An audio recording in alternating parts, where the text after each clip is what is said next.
You're not going to like what I have to say. You're living under a dictatorship. If you live in the United States right now, and I've got 5 different points to prove that this is no longer democracy, this is dictatorship. Number 5, when the United States military was used to police its own citizens within the borders of the United States, that's a dictatorship.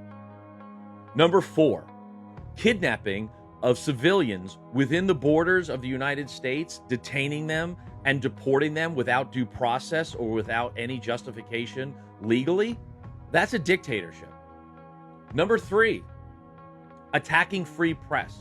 When this administration decided to start to censor or sue the free press, when the free press was reporting the narrative that went against what the administration wanted to be seen, that's a dictatorship. Number 2, ignoring or defying the Supreme Court's rulings or the Constitution as it's written.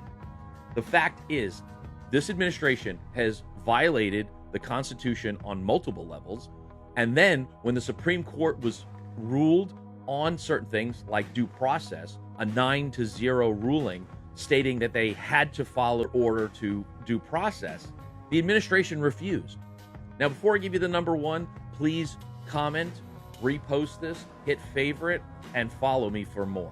Number 1, $45 million parade to celebrate the Trumpster's birthday. What do you guys think? Pepper spray to the face is not only violent, but it's an irritant that lasts for a few minutes. However, deer urine blasted back to the individual who was spraying the pepper spray will last for days. Before I continue, remember that the word of the day is fermentation, and the letter of the day is F, as in fuck ice. Now, back to the story at hand. When you take and get blasted with pepper spray, that lasts for a couple of minutes, and then you can go on with your day. However, as I said, the aforementioned deer urine will last on a person's clothes, body, and skin for days, and the smell is horrific. Now, you might be thinking to yourself, Ronin, I can't afford that because, things are tight. That's fine.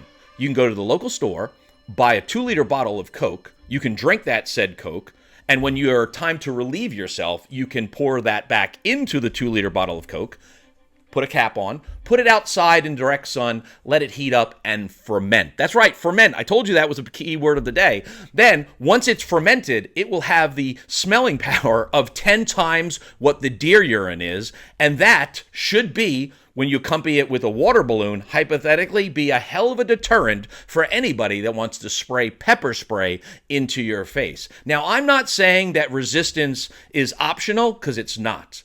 But it should be non-violent and non-criminal. So please, by all means, take this as an educational idea, not necessarily as a marching order. But if you are pounded in the face with pepper spray, an alternative response instead of violence would be deer urine or just urine in general.